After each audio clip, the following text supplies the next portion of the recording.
Saudara, sejumlah orang yang mengaku investor pembangunan Satuan Pelayanan Pemenuhan Gizi atau SPPG mengamuk di kantor Badan Gizi Nasional atau BGN. Mereka meminta pertanggungjawaban pemerintah terkait pembayaran pembangunan dapur MBG. Membuat dapur miliaran sampai detik ini. Di lobi kantor BGN Jalan Kebon Sirih Menteng Jakarta Pusat, seorang pria mengamuk saat dihadang petugas keamanan. Mereka meluapkan kemarahannya dan mendesak agar dapat bertemu kepala BGN yang baru, Nani Esdeyang. Sementara itu, dua orang lainnya yang mengaku datang dari Sumatera Utara memblokade pintu gerbang kantor BGN.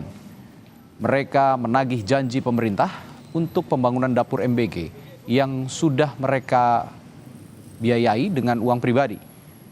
Mereka juga menuntut agar BGN memberikan sanksi tegas menutup SPPG bermasalah. Itu kemarin dari tanggal 12 bulan 3 ke dapur Narumonda. Habis itu iya.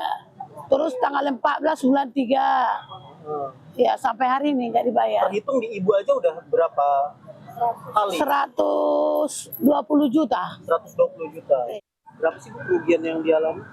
97, namun sudah 3 kali saya ke sini tapi tidak ada hasil. Sementara ongkos dari sana ke sini aja sudah berapa ya?